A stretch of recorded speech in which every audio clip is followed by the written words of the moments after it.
Hello friends, welcome to my channel मन की आँखें। सुमन श्रीवास्तव चैनल में आपका स्वागत है। कहिए आप लोग कैसे हैं। आशा करती हूँ आप लोग अच्छे होंगे और इसी तरीके हंसते मुस्कुराते रहिए सदैव हमेशा। और क्योंकि हंसना मुस्कुराना जीवन के लिए बहुत अच्छा होता है। तो आज मैं आपको अपने मन की बात बताऊंगी और जिसे मैं थोड़ा जल्दी और शॉर्ट में बताऊंगी। और आप लोगों से रिक्वेस्ट है कि आप लोगों के आगे अगर ये वीडियो आया है तो आप पूरा ज़रूर देखिएगा, क्योंकि पूरा देखने पर ही आपको पता चलेगा कि मेरा उद्देश्य क्या है वीडियो बनाने का। तो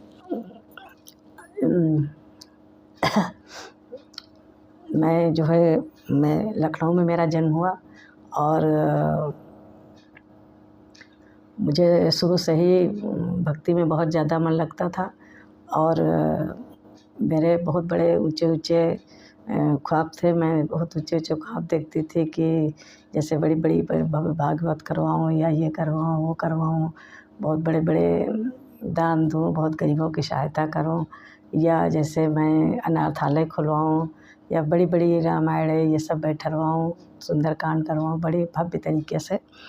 तो और भोलेनाथ में मेरा बहुत मन लगता था। मैं उनकी बहुत पूजा करती थी शुरू से। और मेरी शादी बहुत जल्दी हो गई। अभी मैं इतना समझ भी नहीं पाई थी कि मेरी शादी हो गई जल्दी, कम एज में। और फिर जल्दी शादी हो गई तो बच्चे भी हो गए और बच्चे धीरे धीरे बड़े होने लगे। मैंने बहुत संघर्ष किया है जीवन में, बहुत परेशानियां उठाई हैं, लेकिन उसका मुझे कोई अफसोस नहीं, क्योंकि जीवन में दुख सुख तो आते ही रहते हैं। इसलिए वो जैसे मैंने सुख झेला इस तरीके मैंने दुख भी झेला हंस के। और कभी मैंने कठिनाइयों से अपना पीछा नहीं छुड़ाया, हार नहीं माना, हर तरीके से अपने जीवन को जीती रही खुशी से बच्चों के साथ। और धीरे धीरे करके बच्चे बड़े हो गए और फिर जो है तो हमारे एक लड़का और 3 लड़कियां हुई। और मैंने एक लड़की अपने बेटे की और 2 बेटियों की शादी की और सभी कुछ संपन्न था, सब अच्छे से चल रहा था। तीसरी लड़की के लिए भी मैं शादी के लिए इधर उधर देख रही थी वर। और फिर बीच में ऐसा हुआ कि मेरी तबीयत बहुत ज़्यादा ही ख़राब हो गई और मुझे हार्ट की परेशानी पैदा हो गई। तो मैं हार्ट की परेशानी पैदा हो गई तो मैं यहाँ मेरा निवास स्थान लखीमपुर खीरी में है और ये मेरा पता है उत्तरी हाथीपुर और सेठ घाट रोड, गौरी शंकर मंदिर के जस्ट पीछे मेरा निवास स्थान है। और मैं लखीमपुर में बहुत इधर उधर दिखाया डॉक्टरों को, लेकिन यहाँ कुछ फ़ायदा नहीं हुआ। तो डॉक्टरों ने कहा कि इन्हें लखनऊ में लारी में दिखाइए जाके। तो लखनऊ में लारी में ले गए हमको, हमारा बेटा ले गया और वहाँ ले जाकर वहाँ डॉक्टरों से मिले तो डॉक्टर ने एंजियोग्राफी लिखी और वो फिर हुई। तो डॉक्टर ने कहा कि बेटे से कि अच्छा किया जो यहाँ ले आए, जल्दी ले आए, वरना बहुत परेशानी हो जाती है आपको। तो ये बात मैंने डॉक्टर के उससे सुनी तो मुझे थोड़ी परेशानी हुई अंदर से। और मैं वहीं अपने भोलेनाथ से कहा कि हे प्रभु, मुझे इतनी उम्र ज़रूर दो कि मैं अपनी बेटी का विवाह कर सकूं, और विवाह होने के चाहे दूसरे दिन ही आप हमको अपने साथ ले चलिए, मुझे कोई भी परेशानी नहीं है, मुझे फिर जीने की कोई इच्छा भी नहीं रहेगी। तो इस तरीके से वहाँ पे मैंने उनसे बहुत विनय की, बहुत अनुरोध किया इस बात के लिए। और फिर मेरा इलाज हुआ और मैं धीरे धीरे करके मेरे बेटे बहू ने मेरी बहुत सेवा की और मैं धीरे धीरे ठीक हो गई, अच्छी हो गई। और अच्छी होने के साथ ही मैंने जल्दी से फिर अपनी कोशिश जारी किया और अपने बेटी की शादी के लिए और जल्दी इधर उधर अच्छे से ढूंढ के फिर अच्छा सा घर वर ढूंढा और फिर उसकी भी शादी संपन्न कराई। शादी संपन्न हो गई और सब मेहमान जा चुके थे, सब लड़कियां और भी जा चुकी थी। तो अब मुझे कुछ अकेलापन महसूस हो रहा था।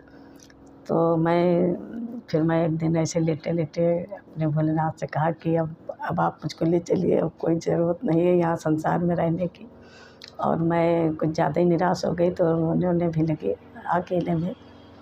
अकेले में। लेकिन ऐसा हुआ कि उस दिन मैं जब सो गई तो मुझे सपने में जैसे लगा कि खुद भोलेनाथ ने आकर मुझसे ऐसा कहा कि अरे इतना क्यों परेशान हो रही हो, और अभी तो तुमको बहुत बड़े बड़े काम करने हैं, अभी तो तुमको तुम्हारे अपने ख्वाब पूरे करने हैं, और मेरे लिए जो तुमने ख्वाब देखे हैं तो वो नहीं पूरा करोगी क्या? तुमको बड़े बड़े भागवत करवानी है, बड़े बड़े भव्य प्रोग्राम करवाने हैं, तो ये सब कैसे होगा अगर तुम ऐसा कब सोचोगी। और ऐसा सपने में देखकर मैं जब जगी तो वो सारे दृश्य मेरी आँखों के आगे आने लगे, और मैंने सोचा कि हाँ, बात तो सही है, लेकिन अब मेरे जीवन का उद्देश्य यही होना चाहिए कि मैं अपना सारा जीवन जो भी मेरे पास बचा हुआ है मैं अपने भोलेनाथ पर अर्पण कर दूँगी, और उन्हीं की सेवा में, उन्हीं के नाम से मैं जीवित रहूँगी, उन्हीं पे सारा जीवन निर्वाह कर दूँगी, अर्पण कर दूँगी। और ये सोचकर मैं सोचने लगी कि लेकिन फिर मैं छोटे-छोटे तो प्रोग्राम वैसे मंदिर में करवाती रहती थी, जैसे भागवत है या रामायण है, जो भी सुंदरकांड है। लेकिन जिस तरीके से मेरा मन था कि मैं बहुत ही भव्य तरीके से, हर तरीके से सब प्रोग्राम करूं, तो उसके लिए काफ़ी पैसे की ज़रूरत होती थी, लेकिन वो कहाँ से मेरे पास आ सकता था इतना पैसा। तो मैंने बहुत चिंतित रहने लगी इस विषय को लेकर। तो एक दिन मुझसे किसी ने कहा कि यूट्यूब पर जो लोग वीडियो डालते हैं तो साल 2 साल बाद उसमें काफ़ी पैसे आने लगते हैं। तो ये मैंने जब सुना तो मेरे मन में एक जिज्ञासा उठी कि हाँ, क्यों ना मैं कहीं जाकर तो इधर-उधर काम नहीं कर सकती हूँ और कुछ भी नहीं कर सकती, कोई ज़रिया नहीं मेरे पास है, और मैं किसी से लेकर भी ये काम नहीं करूँगी भगवान का। तो क्यों ना मैं यही काम करूँ और अपने घर में रहते हुए, और फिर हो सकता है भगवान मेरा साथ दें और मेरा सब कुछ मेरे मन का होने लगे, सब कुछ उनके उद्देश्य से काम हो अच्छे से अच्छा। और ये सोचकर मैंने अपने बेटे से यूट्यूब पे चैनल बनवाया, और फिर मैं बहुत मेहनत के साथ काम करने लगी, इस पर किया, रामायण डाली, सब कुछ बराबर रोज़मर्रा में काम करती रही, इस पर बराबर किया। फिर बीच में गाने का मुझे बहुत शौक़ था, तो मैं थोड़े गाने भी डालने लगी। फिर मैंने सोचा कि यूट्यूब पर ऐसे बहुत देर लगेगी, तो मैं फेसबुक पर भी अपना डालने लगी, सुमन श्रीवास्तव नाम के उससे। और तो धीरे-धीरे काफ़ी आप लोगों ने मेरा सहयोग किया और सबने मेरी सहायता मदद की बहुत ज़्यादा। तो इस तरीके मेरा चैनल बना, और मेरा उद्देश्य यही है कि अभी तक तो मुझे कोई इसमें वो नहीं मिला है, एक पैसे भी नहीं मिले हैं, और लेकिन मेरा उद्देश्य यही है कि जब भी कभी मुझे इस कुछ भी मिलेगा या कुछ प्रॉफ़िट होगा तो मैं भगवान के ही उद्देश्य से इसे खर्च करूँगी, लगाऊँगी उन्हीं के काम में, और यही मेरा उद्देश्य है। बस इसीलिए मैंने ये चैनल बनाया है कि मैं अपने भोलेनाथ के ख्वाब को पूरा कर सकूं और अपने भी ख्वाब पूरा कर सकूं साथ में। तो मेरा उद्देश्य यही है चैनल बनाने का, और कोई उद्देश्य नहीं है। तो सभी को ये बात मालूम हो जानी चाहिए कि कोई परेशान होने वाली बात नहीं है कि मैंने किसी गलत उद्देश्य को लेकर ये चैनल नहीं बनाया है, और ना मैं इस पे काम कर रही हूँ। तो आप लोग सदा हमारे साथ बने रहिए, आपका प्यार, आपका स्नेह हमारे साथ सदा बना रहे, यही हमारी इच्छा है, यही हमारी आशा है। और आप लोग हमारा सहयोग करते रहिए, मेरे चैनल को सब्सक्राइब कर लीजिए, लाइक किया करिए, ज़्यादा से ज़्यादा शेयर किया करिए। और आप लोग अगर हमारा सहयोग देंगे तो शायद हमारा ख्वाब ज़रूर जल्दी पूरा होगा। भोलेनाथ हमारी सहायता मदद करेंगे। मैं वीडियो बंद कर रही हूँ, और धन्यवाद आपका हमारा वीडियो सुनने के लिए।